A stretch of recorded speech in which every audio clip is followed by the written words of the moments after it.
Hello, my name's Jamie Davies and I'm a synthetic biologist working at the University of Edinburgh. It's an honour to be asked to give this talk. I was given a very open brief about what to speak about. I'm not a directed evolution person. As I said, I'm a synthetic biologist. So what I want to do is to talk about why I think that directed evolution has got a great future as part of the core of synthetic biology, why I think synthetic biologists ought to welcome people interested in directed evolution, and in case you meet people who disagree with that, just to give you some arguments about why directed evolution really is important, I think, to the future of synthetic biology.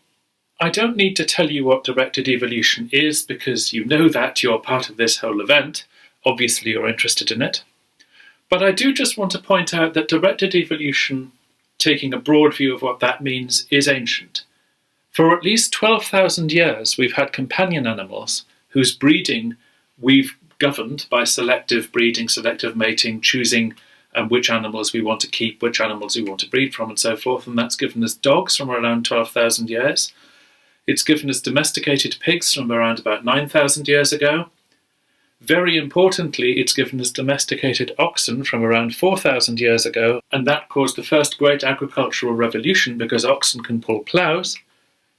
And then other creatures, there are many of them. I've just used this example from 3,000 years ago, which is domestication of the silk moth, again with breeding and selection for optimization of silk production.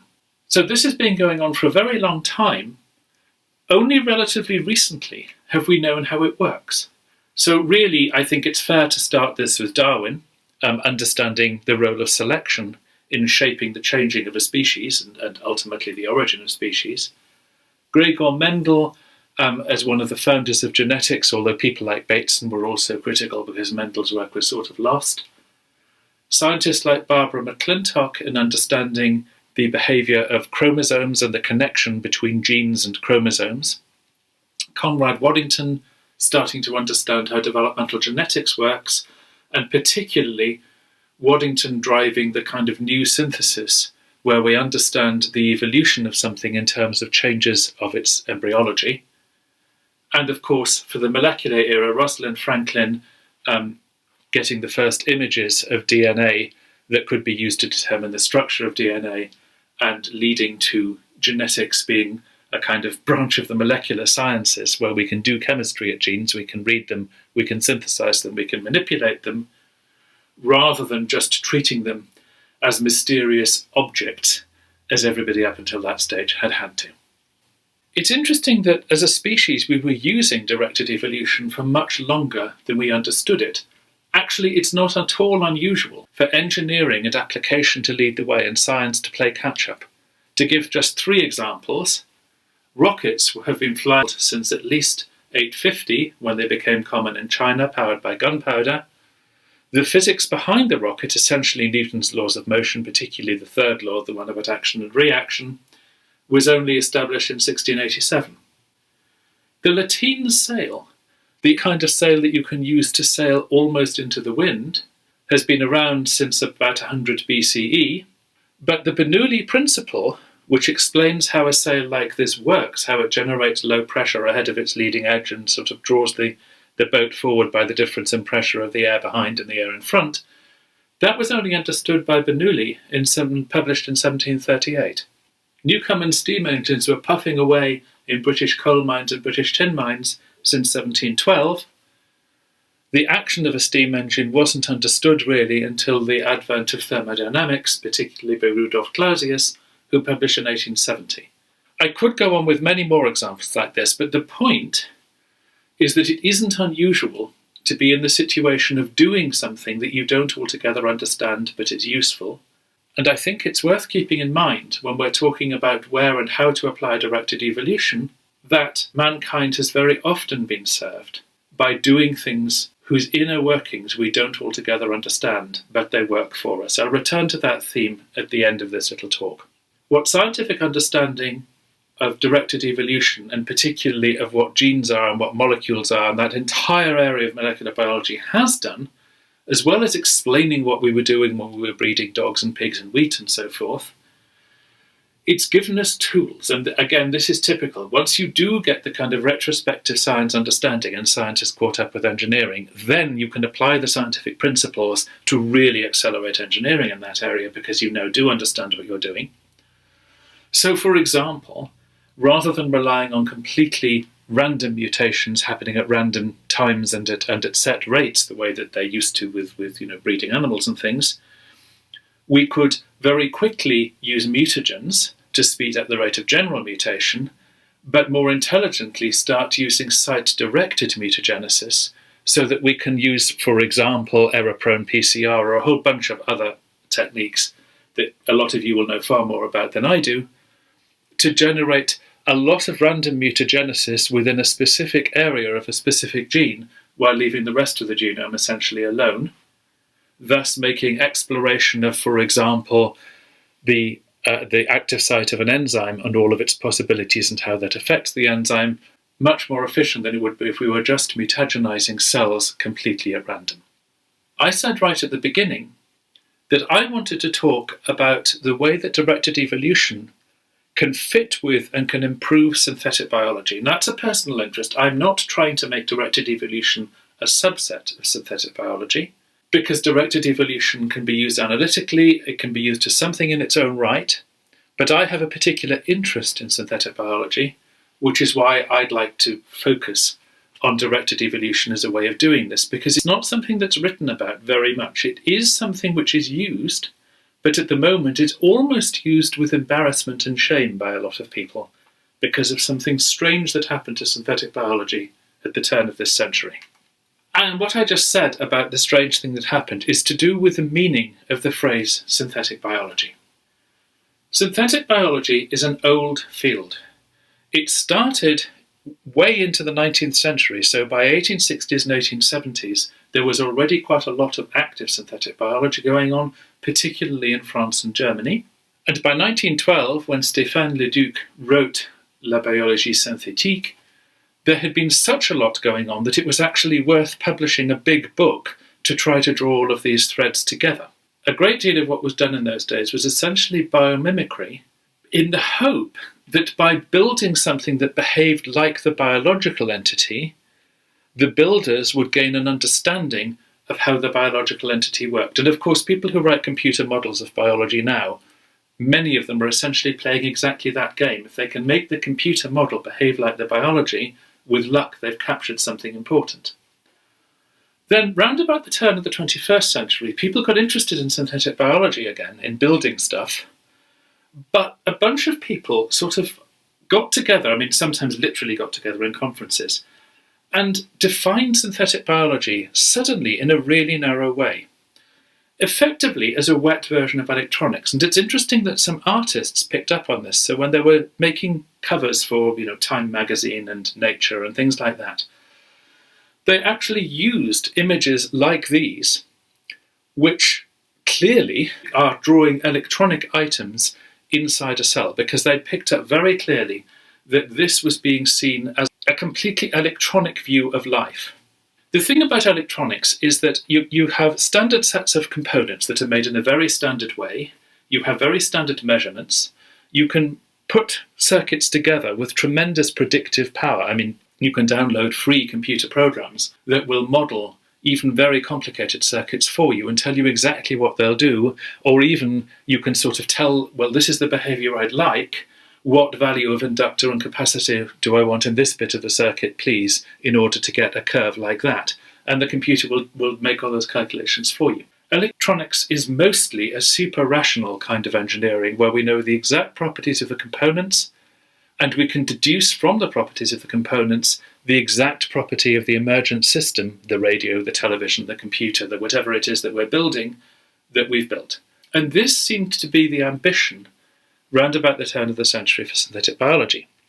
So people would write learned articles about standards, for example, so that there would be standards there, the way that there are standards for wires and resistors and capacitors. By the way, I'm using little pictures of people's papers. I'm not particularly pointing the finger at anybody. I'm criticizing ideas, I'm not criticizing people in this little chat. Here's another paper about developing standards for synthetic biology.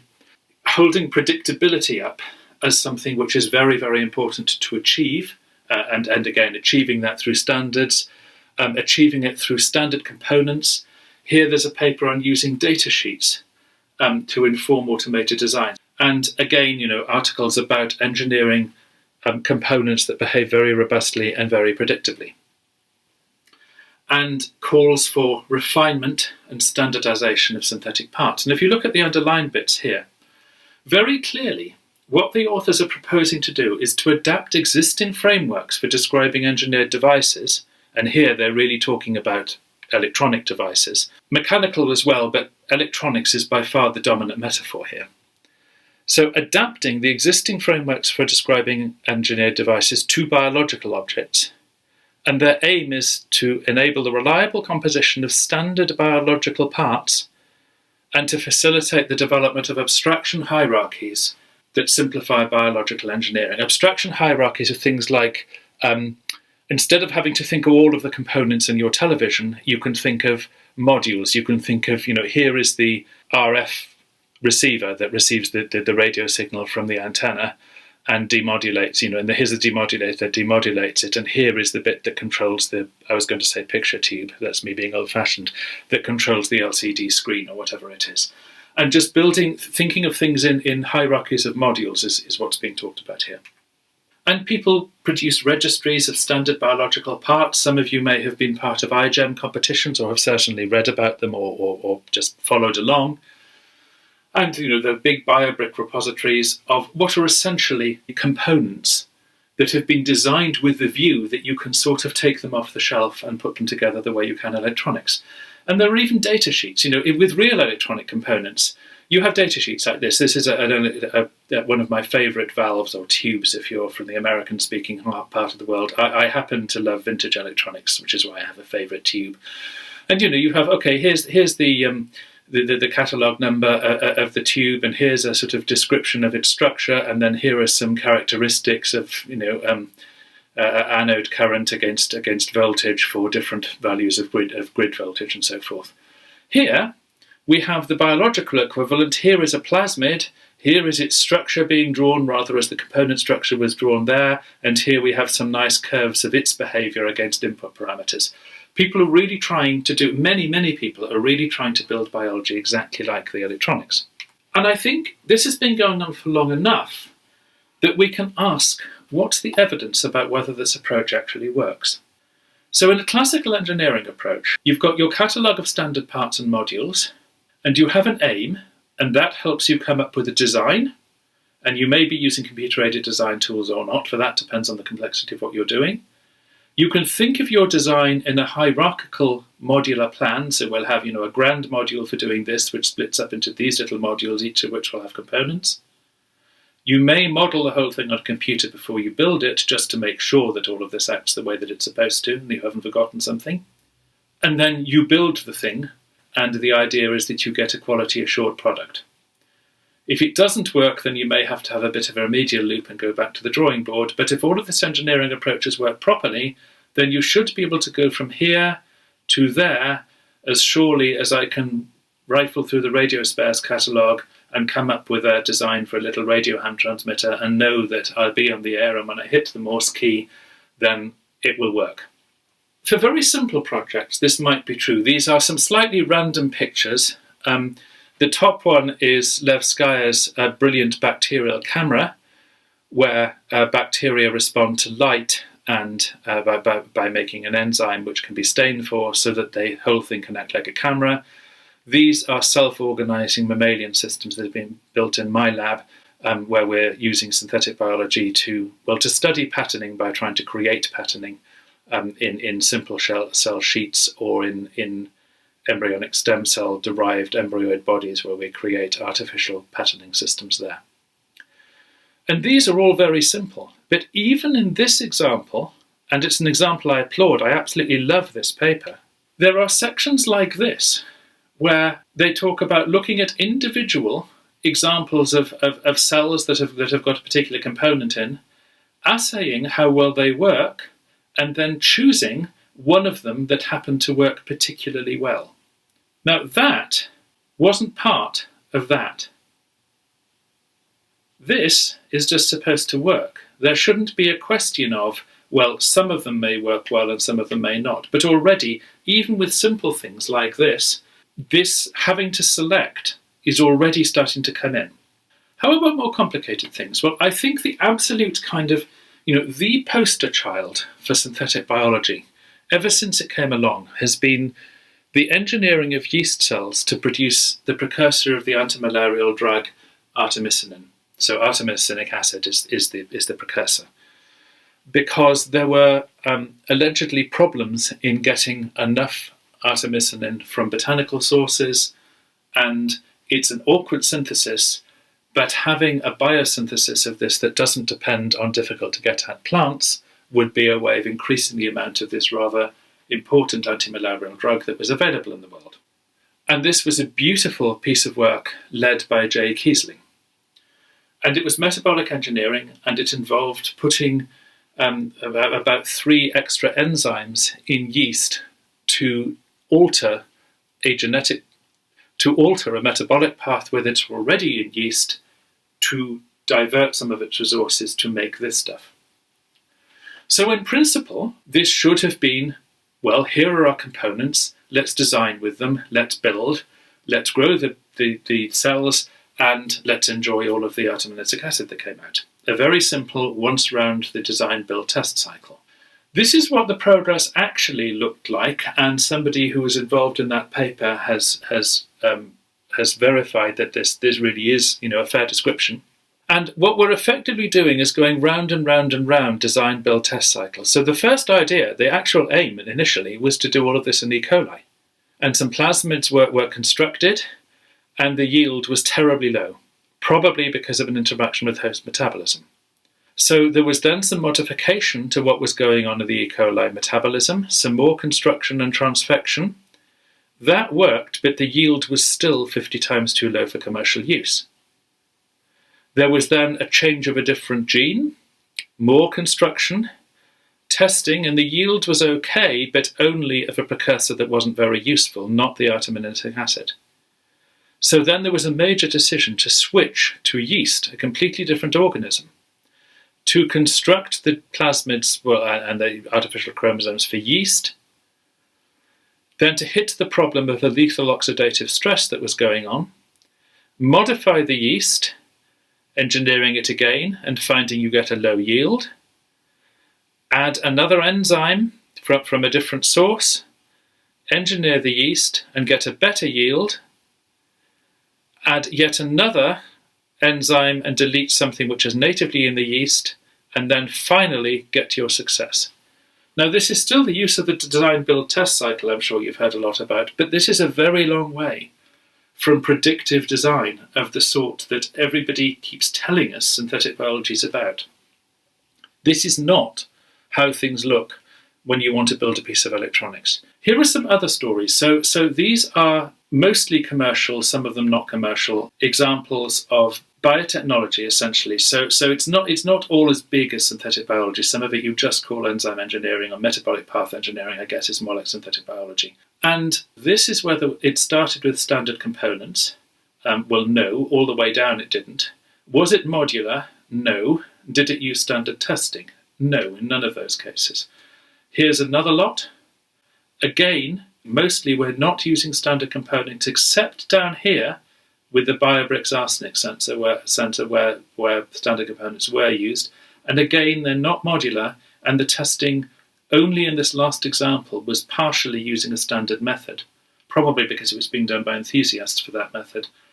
The rest, everything was done in a custom way. Most of these are successful, but the point is, again, we're not seeing the reality of all of this, the way it's being presented. So I think synthetic biologists as a whole really ought to consider a bit of humility. There's nothing wrong with humility. G.K. Chesterton said that humility is the mother of giants. If you are humble and down in the valley, you're surrounded by great things to study and to emulate. If you think yourself right on top of the world, on the top of the mountain peak, all you can do is look down and see very small things from there. So I think we've reached a stage where it is sensible for even the enthusiasts of synthetic biology being just like electronics to stop and ask, is their agenda really sensible? And shouldn't we question this focus on trying to make biology like classical engineering? I said that the electronicisation, if I can call it that, of synthetic biology has become a dominant narrative. But does it even make sense to try to do this?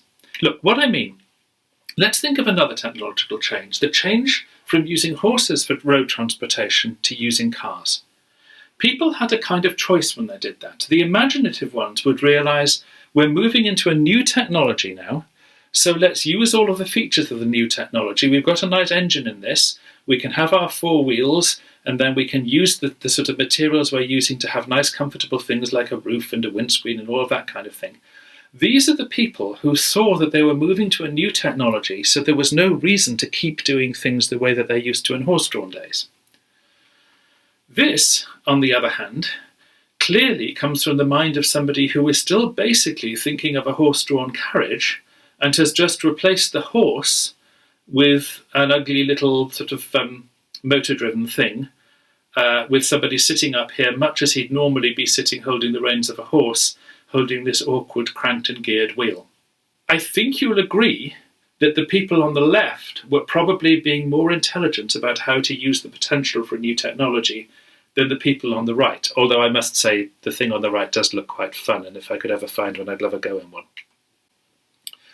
So surely it's better, given that we're developing a new engineering here, to reject the idea of holding it back and narrowing its scope by forcing it into the mould of an old one.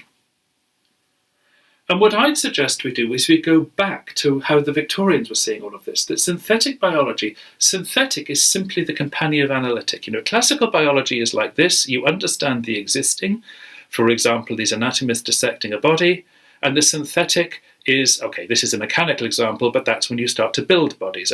We're trying to do this with cells, not with whole bodies yet. But the point is, if you're understanding the existing, it's analysis. If you're making something new, it's synthesis. And synthetic biology is this half, and we needn't constrain it to any particular method. And another reason for this is that if we use the features of a new technology, then we get new opportunities. Again, let me show you some examples from something else. This is a change in architecture from using mostly baked clay in the form of bricks or found objects in the form of stones, which may be hammered and chiseled into rectangular shapes, to using concrete. Early examples of this used concrete to make large bricks.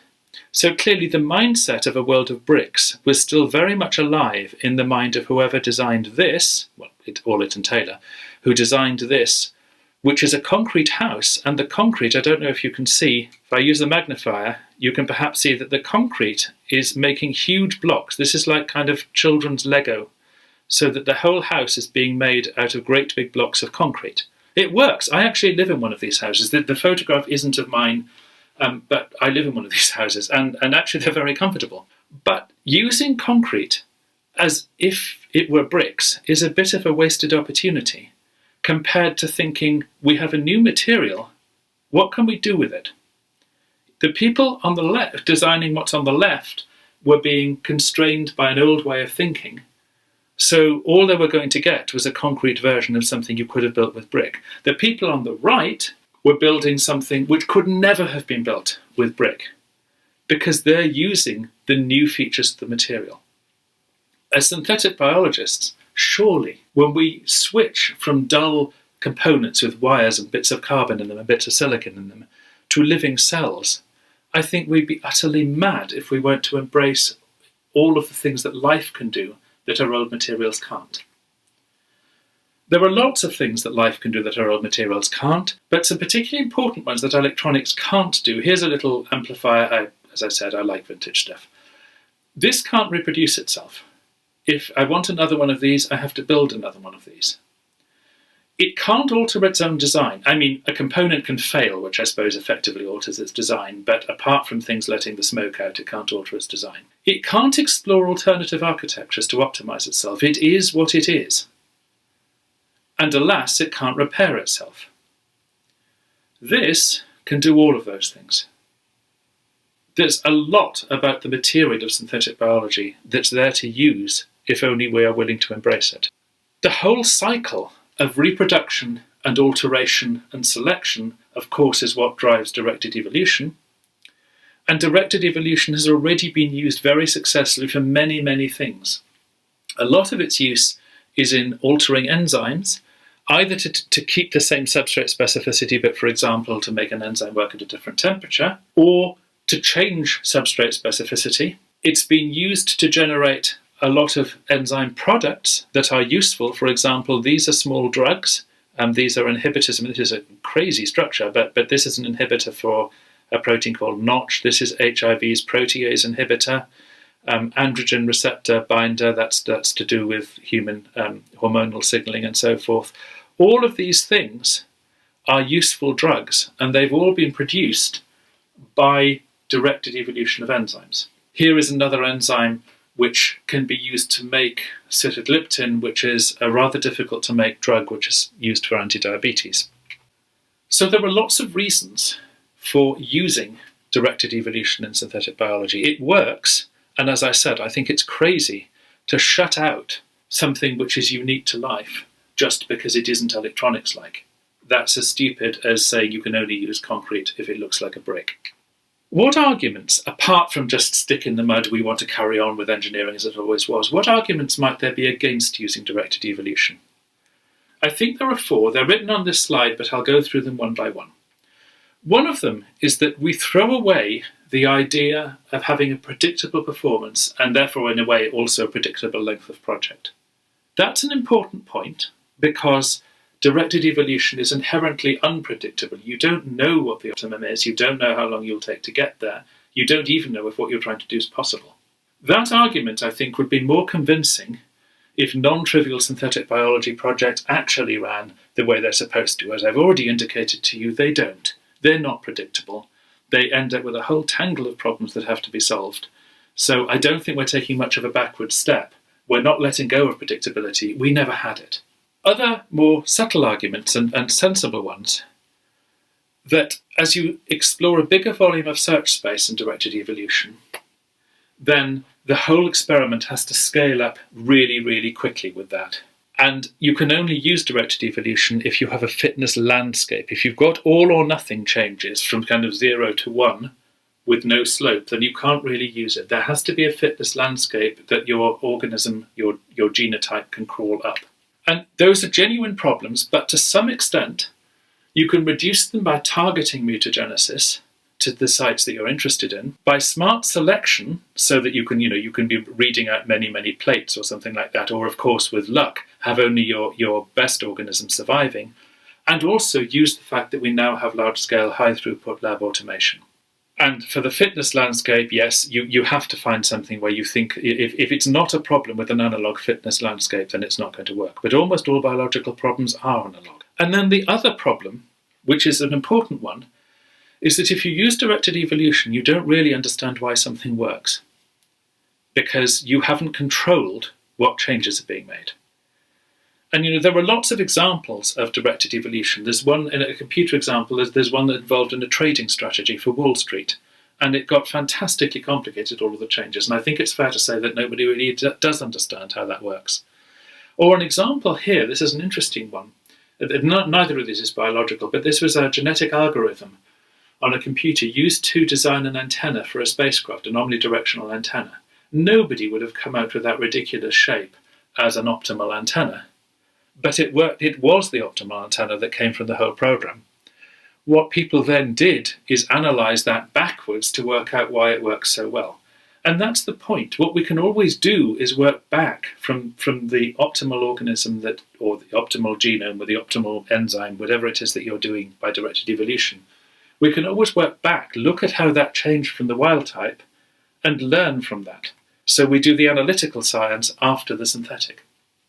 And the learning something useful, a good example of that is the Green Revolution. When plant breeding, conventional plant breeding, dropped the height of wheat from the kind of stuff that you can hide in to stuff which barely comes up to your thigh.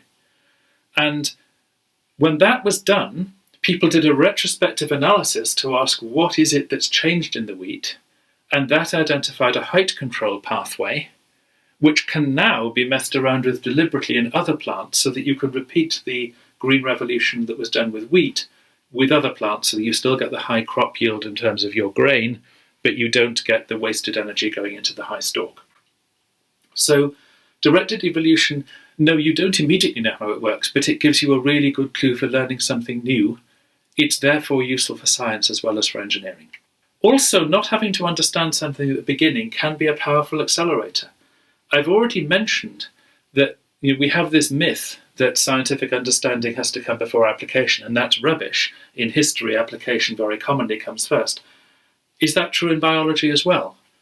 Well, you do wonder. One of the other things that I do when I'm not being a synthetic biologist, my lab runs this database, which is the database for the International Union of Pharmacology, part of WHO, about essentially all of the drugs in the world. We see applications for new drugs coming in and have lots of conversations with drug developers. And one of the things that people worry about a lot in the industry is that drug development has got slower and slower rather than faster and faster. What was supposed to happen is that as we understood molecular biology more, drug development would get more and more fast. What actually happened is this. This is a graph of the number of new drugs that reach approval every year versus the year going from 1950 to 2010. What happened in the history of drug development is that we shifted from the sort of early 20th century up to 1950 way of doing things, which was more or less try stuff. Try stuff from plants, try stuff from bacteria, shellfish, whatever, and try chemical variants of it and see what happens. We shifted from that random process, which everyone thought was terribly inefficient, to rational design, where as we understood more and more about targets and structures of enzymes and structures of receptors and exact turns of beta-pleated sheets that make such a difference to whether something can bind, we could get more and more clever about exactly how we design our chemicals. So we got more and more rational in the way that this worked. And we got worse and worse at developing new drugs. I think that's quite interesting. There are many reasons this could have happened. A simple reason is all of the easy stuff was done before and it's getting harder and harder because we've already picked all the low-hanging fruit. Yes, that's possible. But it's also possible that we are wrong to think that rational design is such a great idea, because we are essentially caught up in hubris of thinking that we understand much more than we actually do. So where does that get us? I think what we should be doing is expanding the idea of rational design in everything that I've been talking about, so that rational becomes what a rational person would do. And for somebody like, I assume most of the people, I'm aware I'm preaching to the choir here, most of the people listening to this, you would design starting architecture for a system, you design your starting components. If you're interested in directed evolution, you design a strategy for generating variation and a screening strategy. You may also have a strategy that will do recombination to speed everything up. And you would have some clear idea about what target performance you're aiming for. And a rational person, if they don't understand a system fully, I think would do exactly this. And they would recognize that all of those people who say only these three arrowed things ought to be part of synthetic biology are only expressing their personal opinion about a very narrow view. And, be nice to them, respect them, listen to them, of course. As I said at the beginning, I'm not criticizing any person. I'm criticizing an idea which I think is wrong-headed. And you can be very nice to them, and as you go tearing past them by using a much more efficient system, which is the one that I've written on the left, you can give them a cheery wave. Okay, this has been a very opinionated talk. I did warn you it would be. I'd just like to finish by giving a big thank you to my colleagues in Synthesis, which is the Edinburgh Synthetic and Systems Biology Centre, for the chats about this, and most of all for the arguments, because I operate in an environment full of people who love standards and who love rational design. So I have had some spirited discussions with them, and it's been a lot of fun, and I'm genuinely grateful. Thank you very much for listening.